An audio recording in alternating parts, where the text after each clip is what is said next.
ہماری اس کائنات کو تخلیق ہوئے اربوں سال گزر چکے ہیں۔ یہ کائنات ایک لامحدود موضوع ہے جس میں اربوں کہکشائیں ہیں۔ ہر کہکشاں میں کروڑوں ستارے ہیں اور ہر ستارے کے گرد لاتعداد سیارے گردش کر رہے ہیں۔ ان ستاروں اور سیاروں کا شمار کرنا ایک ناممکن امر ہے۔ جب انسان نے زمین پر قدم رکھا تو آسمان کو دیکھا اور پہلے دن سے ہی اس لامحدود کائنات کو سمجھنے کی کوشش کر دی۔ انسان نے غور و فکر اور تجربے کے ذریعے اپنی اس ناختم ہونے والی جستجو میں اضافہ کیا اور عجیب و غریب علم اور پر اسرار رازوں کو جانا۔ دراصل انسانی زندگی ہمیشہ کسی کام کے ہونے اور نہ ہونے کی خواہش میں گزرتی ہے۔ انسان ہمیشہ اس فکر میں مبتلا رہتا ہے کہ وہ اپنی کسی مخصوص خواہش کو پورا کرنے کے لیے کوئی خاص عمل یا راستہ کھوج نکالے۔ اسی طرح اپنی پریشانیوں کو حل کرنے، مستقبل کا پتہ لگانے اور جائز یا ناجائز فائدہ حاصل کرنے کے لیے اس نے راستے تلاش کرنا شروع کیے۔ اسی خواہش نے اسے خفیہ علوم کے ایک دروازے پر لا کھڑا کیا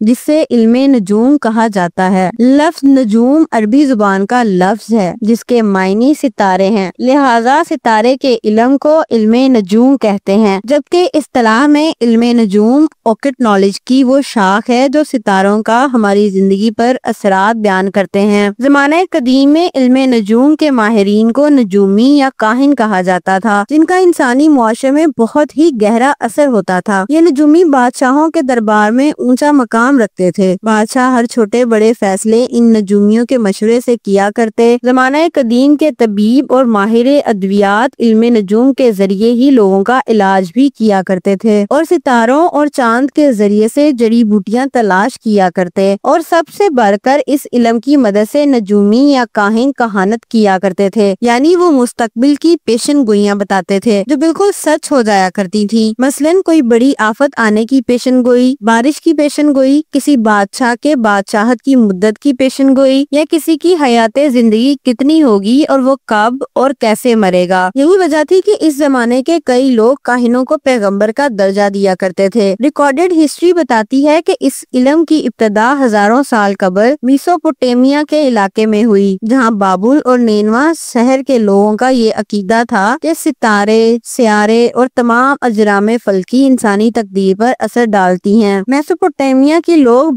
بت پرست تھے۔ انہوں نے ہر ستارے اور سیارے کے ساتھ قربانی کی رسم بھی جوڑی تھی۔ وہ چاند، سورج اور ستارے کو دیوتا مانتے تھے، جنہیں وہ شمس، نانا اور ایشتر کہا کرتے تھے۔ قدیم بابل اور ہر شہر میں علم فلکیات کی خوب ترقی ہوئی تھی۔ ماہرین نے تاروں کو پڑھنا سیکھا۔ انہوں نے آسمان پر رات کے وقت دکھنے والے ستاروں کے بیچ پیٹرن دیکھا اور ستاروں کو جوڑ کر مختلف قسم کی شکل بنائی، جن میں جانور، پرندے اور جنگجو انسان تھے۔ کاہن اس چیز کو مشاہدہ کرتے تھے کہ تارے کے کون سے گروپ کے دکھنے پر زمین پر کون سا بدلاؤ آنے والا ہے۔ جیسے جب اورین دکھتا ہے تب سردی کا موسم آتا ہے، جب ورگو دکھتا ہے تب گرمی کا۔ اورین دکھنے پر وہ لوگوں کو مشورہ دیتے کہ جنوب کی طرف ہجرت کرو اور اناج اکٹھا کرو کیونکہ سردی آنے والی ہے۔ بابلیہ نے تارے کے ان جھرمٹ کو دیکھ کر موسم کی تبدیلی کا اندازہ لگانا اور دن، ماہ اور سال کا حساب لگانا سیکھا، اور پھر آسمان کو 12 برجوں میں تقسیم کر دیا جنہیں آج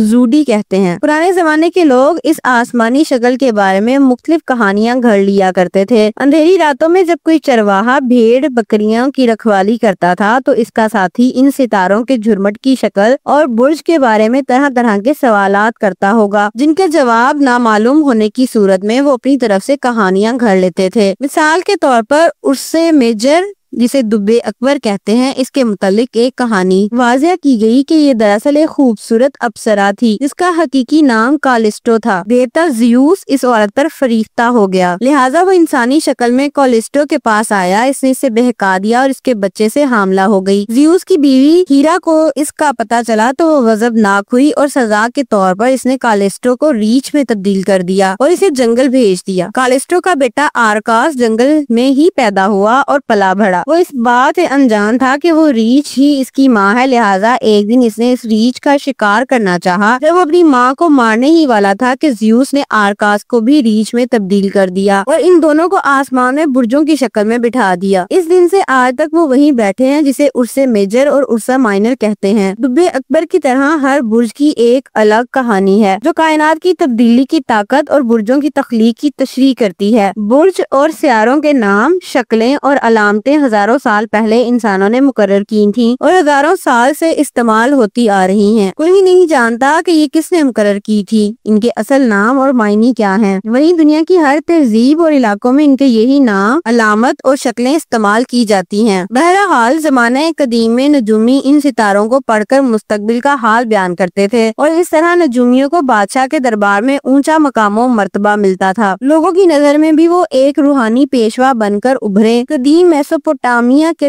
انہی شہر میں سے ایک شہر ہر ہے جہاں اللہ کے ایک پیغمبر کی پیدائش ہوئی تھی اور جنہیں یہودیت، عیسائیت اور اسلام تینوں مذاہب میں ہی ایک جلیل القدر پیغمبر مانا جاتا ہے۔ آپ کا نام حضرت ابراہیم علیہ السلام ہے۔ کہتے ہیں کہ جب حضرت ابراہیم کی پیدائش کا وقت قریب آیا تو اس وقت اس علاقے پر نمرود بادشاہ کی حکومت تھی، لہٰذا ایک رات آسمان پر ایک چمکدار ستارہ چمکا جس کی روشنی دیکھ کر نمرود حیران زدہ ہو گیا۔ نمرود بہت پریشان ہوا اور اس نے اپنے جادوگروں اور نجومیوں کے دربار میں طلب کیا۔ اسے ان سے اس ستارے کی تعبیر پوچھی، چنانچہ انہوں نے علم نجوم کا حساب لگایا اور کہا کہ بابل میں ایک لڑکے کی پیدائش ہونے والی ہے جو تمہارے بتوں کو توڑ دے گا اور اس کا مقدر تمہیں اور تمہاری حکومت کو تباہ کرنے والا ہے۔ اس پر نمرود نے یہ حکم جاری کیا کہ بابل میں پیدا ہونے والے تمام نومولود بچوں کو قتل کر دیا جائے، لیکن ابراہیم علیہ السلام کی والدہ کسی طرح سپاہیوں کی نظروں میں نہ آئیں کیونکہ اللہ کی قدرت سے آپ کے حمل کے آثار عام عورتوں کی طرح معلوم نہیں ہوتے تھے۔ اس طرح شہر بابل سے بہت دور ایک ویران غار میں حضرت ابراہیم علیہ السلام کی پیدائش ہوئی۔ وقت گزرا اور ایک دن ابراہیم علیہ السلام نمرود کے دربار میں آئے اور اس کی حکومت کو للکارا۔ بہت ہی جلد نہ صرف نمرود کی حکومت پاش پاش ہو گئی بلکہ حضرت ابراہیم نے بابل کے تمام بتوں کو بھی توڑ ڈالا۔ سوال یہ اٹھتا ہے کہ آخر بابل کی ان نجومیوں کو ایسا علم کہاں سے ملا تھا اور انہیں کیسے پتا چلا کہ ایک بچہ پیدا ہوگا جو نمرود کی حکومت کو تاخت و تاراج کرے گا۔ لہٰذا بابل کے وہ نجومی واقعی کسی قوت کے زیر مستقبل دیکھ رہے تھے، البتہ وہ قوت نہ الہامی تھی اور نہ ہی ربانی، کیونکہ اس طرح کی پیشن گوئی کرنے والے نجومیوں اور کاہنوں کا ذکر توریت اور انجیل میں بھی درج ہے، لیکن وہ تمام کاہن کسی پیغمبر پر ایمان نہیں رکھتے تھے اور نہ ہی خدا کے پیروکار تھے، بلکہ یہ لوگ شیطانی قوتوں پر یقین رکھتے تھے۔ مثلاً قدیم مصر میں فرعون کے دربار میں بھی جو نجومی اور جادوگر موجود تھے، انہوں نے اسے بتایا تھا کہ اسرائیلیوں میں ایک بچہ پیدا ہونے والا ہے جو فرعون کی حکومت کے خاتمے کا سبب بنے گا، لہٰذا فرعون اسرائیلیوں کے تمام لڑکوں کو قتل کر دینے کا حکم دیتا ہے، لیکن اللہ کے حکم سے موسیٰ علیہ السلام کی والدہ آپ کو ایک ٹوکری میں رکھ کر نیل میں بہا دیتی ہیں اور موسیٰ علیہ السلام نیل کی لہروں پر بہتے ہوئے فرعون کے محل آ پہنچتے ہیں۔ یوں آپ کی پرورش فرعون کے محل میں ہی ہوتی ہے اور نجومیوں کی وہ پیشن گوئی بالکل سچ ثابت ہوتی ہے۔ قدیم مصر کے وہ نجومی علم نجوم میں اتنے ماہر تھے کہ ان کی پیشن گوئیاں جاننے کے بعد عقل حیران رہ جاتی ہے۔ وہ کاہن ستاروں اور سیاروں کی پوزیشن دیکھ کر یہ اندازہ لگا لیا کرتے تھے کہ مصر کا بادشاہ کب مرنے والا ہے اور اگر فرعون کون ہوگا۔ اسی طرح زمانہ قبل از مسیح کے تمام تاریخی کتابوں میں اس واقعے کو ریکارڈ کیا گیا ہے کہ جب عیسیٰ مسیح کی پیدائش ہوئی تو آسمان پر ایک چمکدار ستارہ چمکا، لہٰذا حبشہ کے بادشاہ کو اس کے نجومیوں نے بتایا کہ آج رات ایک بچے کی پیدائش ہوئی ہے جو انسانیت کا مسیحا ہوگا۔ یہاں تک ان کاہنوں نے بادشاہ کو یہ بھی بتایا کہ وہ بچہ فلسطین کے علاقے بیت الحم میں پیدا ہوا ہے۔ یہ تمام کاہن اور نجومی شاید قدیم بابل کے اسی علم کا استعمال کر کے مستقبل کا حال معلوم کر رہے تھے جو ابراہیم علیہ السلام سے بہت پہلے ان میں رائج تھا، لیکن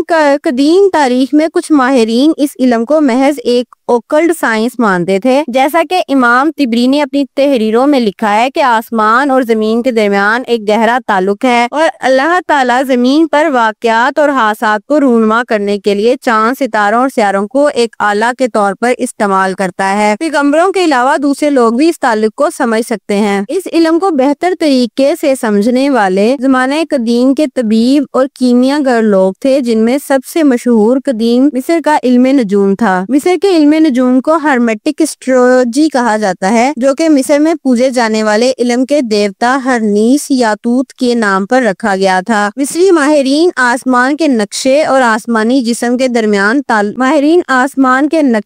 انسانی جسم کے درمیان تعلق کو مانتے تھے۔ مثلا اس میں انسانی جسم کے الگ الگ حصے کسی خاص ستارے یا سیارے کا گروپ سے تعلق رکھتے ہیں، جیسے سر کو ایریز، گردن کو ٹورس اور سینے کو کینسر سے تعلق دیا جاتا ہے۔ اس علم کا استعمال مصر کے میڈیکل سائنس میں ہوتا تھا۔ یہ کافی مشکل علم تھا جسے قدیم مصری بیماریوں کا علاج، اس کا وقت اور طریقہ معلوم کرنے کے لیے استعمال کرتے تھے۔ اس میں ہر سیارے کا تعلق کسی خاص پودے، معدنیات اور جانوروں سے بھی ہوتا تھا۔ مثلا سیارے مریخ لوہے سے جڑا تھا، جبکہ چاندی چاند سے۔ مریخ کو مخصوص جڑی بوٹی یا دوا دیتے وقت چاند کے چکروں اور ستاروں کی حرکت کو نظر میں رکھا جاتا تھا تاکہ دوا کی تاثیر مزید بڑھ جائے۔ طبی طریقہ کار جسے سرجری وغیرہ کے لیے اچھی تاریخوں اور وقت کا انتخاب کیا جاتا تھا۔ علم نجوم کے اس مشق میں قدیم یونان کے طبیب ہیپوکریٹس اور گیلن یعنی جالینوس بہت مشہور تھے۔ ہیپوکریٹس نے اس علم میں غضب کی مہارت حاصل کی تھی۔ یونانی تاریخ بتاتی ہے کہ ہیپوکریٹس ایک نجومی اور ماہر طبیب تھا۔ اس نے ستاروں کے مشاہدہ کیا اور کئی راتیں سیاروں کے جھرمٹ کو دیکھ کر حساب لگایا کہ ایک بڑی آفت آنے والی ہے۔ وہ یونان کے شہر ایتھنس آیا اور وہاں کے باشندوں کو یہ پیشن گوئی کا سنائی کہ بہت جلد یہاں طاعون کی بیماری پھیلنے والی ہے، جس سے شہر تباہ ہو جائے گا اور یہ آفت چاند گرہن کے بعد پیش آئے گی۔ اس نے ایتھنس کے باشندوں کو خبردار کرنا چاہا، لیکن انہوں نے ہیپوکریٹس کی باتوں پر شک کیا اور اسے سنجیدگی سے نہیں لیا۔ لیکن بہت ہی جلد ہیپوکریٹس کی پیشن گوئی درست ثابت ہوئی، چاند گرہن ہوا، موسم میں تبدیلی آئی اور طاعون کی بیماری تیزی سے پھیلنے لگی۔ لہذا ایتھنس کے باشندے شہر چھوڑ کر بھاگ گئے۔ ہپوکریٹس کے اس علم نجوم کو مشہور یونانی طبیب، مصنف اور فلسفی گیلن یعنی جالینوس نے آگے بڑھایا۔ جالینوس ستاروں کی حرکتوں سے زمین پر رونما ہونے والے حالات کا ماہر تھا۔ وہ بآسانی پیشن گوئی کر دیا کرتا تھا کہ پولر سٹار کے طلوع ہونے پر بارش اور سردی کے طوفان آئیں گے۔ اگر شمالی مغربی ہوائیں چلنے لگی تو امید رکھو کہ یہ وقت بیماریوں کے خاتمے کا وقت ہے اور پت جھڑ کے موسم میں صحت مندی ہوگی۔ حیرت کی بات ہے کہ جالینوس کی تمام پیشن گوئیاں حرف بحرف صحیح ہوتی تھی۔ ایسا معلوم ہوتا ہے کہ علم نجوم صرف مستقبل کی پیشن گوئیوں کا نام نہیں ہے۔ پیشن گوئی علم نجوم کا صرف ایک حصہ ہے، جیسا کہ لوگ علم نجوم کو صرف قسمت بتانے والی کوئی جادوئی چیز سمجھتے ہیں، جبکہ اس علم کا ایک بڑا پہلو mathematics, pseudo science, medical science اور جیومیٹری پر مشتمل ہے، جس کے ذریعے ستاروں اور سیاروں کے آپسی تعلقات اور جگہ کا تعین کر کے خاص اصول کے ذریعے ہونے والے واقعات کا اندازہ لگایا جاتا ہے اور آفات و مصیبتوں کا حل تلاش کیا جاتا ہے۔ غرض یہ کہ علم نجوم کسی عقیدے کا نام نہیں، بلکہ یہ مختلف علوم کی طرح یہ بھی اصول اور ضابطے رکھتی ہے۔ علم نجوم کی ابتدا قدیم بابل میں ہوئی اور پھر مصر اور یونان سے ہوتا ہوا یہ عرب تک پہنچا۔ 762 عیسوی میں جب عباسی خلیفہ المنصور نے بغداد کی بنیاد رکھی تو دیگر علوم کے ساتھ علم نجوم کو بھی دوبارہ زندہ کیا۔ خلیفہ ہارون رشید کے دور میں بڑے بڑے فلسفی اور ماہرین اس پر کتاب تحریر کرنے لگے۔ قدیم یونانیوں کے علم نجوم کے کتابوں کا عربی میں ترجمہ کروایا گیا اور علم نجوم میں مزید ترقی ہوئی۔ ماہرین نے فلکیات البیرونی، الطوسی، الکندی اور الشادر نے اس میدان میں خدمات انجام دیے۔ اس متعلق البیرونی کی کتاب التفہیم اور الکندی کی 200 سے زائد کتابیں اور تحریریں موجود ہیں، جو علم نجوم اور فلکیات کا ایک خزانہ ہے۔ کہا جاتا ہے کہ ہارون رشید کی قائم کردہ بیت الحکمہ میں 200 سے زائد نجومی ہر وقت موجود رہتے تھے اور انہیں اکثر خلیفہ کے دربار میں روزمرہ کے کاموں کے لیے بلایا جاتا۔ یہ نجومی انہیں مشورہ دیتے کہ کون سا کام کب کرنا بہتر ہوگا۔ یہاں تک کہ خلیفہ بیماریوں کے علاج کے لیے بھی طبیبوں کے ساتھ ان نجومیوں کو بلایا کرتا تھا۔ ان تمام نجومیوں میں سب سے معتبر الکندی کو مانا گیا ہے، جن کے متعلق ایک بہت ہی عجیب و غریب بات مشہور ہے۔ کہا جاتا ہے کہ خلیفہ المامون نے الکندی کو علم نجوم کی مدد سے ایک آئینہ بنانے کو کہا تھا، جو کائنات کے گہرے رازوں کو ظاہر کر سکے اور جس میں مستقبل کی چیزیں دکھائی دیں۔ اور الکندی نے علم نجوم، ریاضی اور آپٹکس کی مدد سے آئینے کو بنانے کی کوشش کی اور مہینوں تک اس پر کام کرتا رہا۔ آخرکار وہ اسے بنانے میں کامیاب ہو گیا۔ الکندی نے اسے خلیفہ کے سامنے پیش کیا۔ جیسے ہی خلیفہ نے آئینے میں دیکھا تو اس میں عباسی خلافت کی تقدیر دکھائی گئی، جس کے مطابق عباسی حکومت 13ویں صدی تک ختم ہو جائے گی۔ کہا جاتا ہے کہ خلیفہ نے اس آئینے کو بعد میں توڑ دیا تاکہ وہ کسی غلط ہاتھوں میں نہ چلا جائے، جبکہ کچھ لوگوں کا ماننا تھا کہ وہ آئینہ الکندی کے پاس ہی رہا۔ بہرحال اس آئینے کا کیا ہوا یہ تو کوئی بھی نہیں جانتا۔ البتہ اس آئینے نے علم نجوم کے استعمال سے جو پیشن گوئی کی تھی وہ سچ ثابت ہوئی اور 13ویں صدی سے قبل ہی عباسی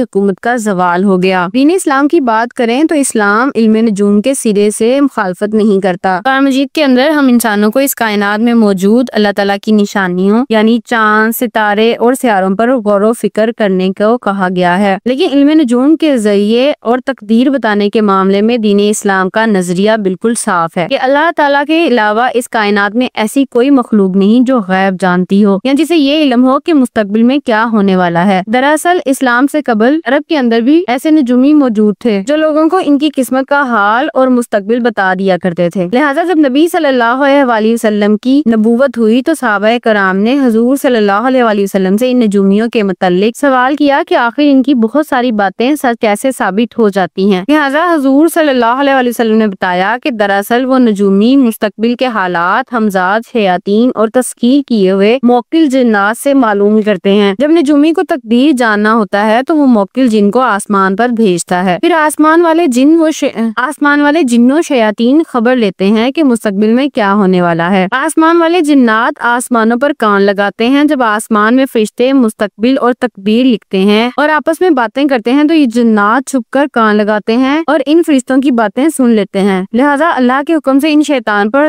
دھکتے ہوئے آگ کے انگارے یا میٹرائڈ گرائے جاتے ہیں۔ لہٰذا وہ جنات فرشتوں کی آدھی بات سن کر بھاگ جاتے ہیں اور زمین والے جنات کو وہ خبریں سنا دیتے ہیں۔ پھر یہ موکل جنات آگے نجومیوں کو یہ خبر بتاتے ہیں، لیکن جنات شیاطین اس خبر میں سو جھوٹ اور ملا کر بتاتے ہیں۔ لہٰذا جب نجومی مستقبل کی پیشن گوئی کرتا ہے تو ان میں کچھ باتیں سچی نکلتی ہیں اور کچھ جھوٹ۔ جنات کی ان حرکتوں کا ذکر قرآن مجید کے اندر سورہ الجن میں موجود ہے۔ نبی صلی اللہ علیہ وسلم کے دور کا مشہور کاہن صاف ابن سیاد کا واقعہ نہایت ہی مشہور ہے۔ جب حضور صلی اللہ علیہ وسلم اس کے پاس جاتے ہیں اور وہ حضور کے دل میں سوچے ہوئے الفاظ کو بتا دیتا ہے، لیکن وہ اس لفظ کو پورا ادا نہیں کر پاتا، جس پر حضور فرماتے ہیں کہ تو اپنی بساط سے آگے نہیں بڑھ سکتا۔ بہرحال علم نجوم کو ایک باضابطہ سائنسی علوم ضرور کہا جا سکتا ہے، لیکن اس بات سے بھی انکار نہیں کیا جا سکتا کہ اس علم کا ایک بڑا حصہ پر اسرار علوم، کہانت اور جادو سے جڑا ہے۔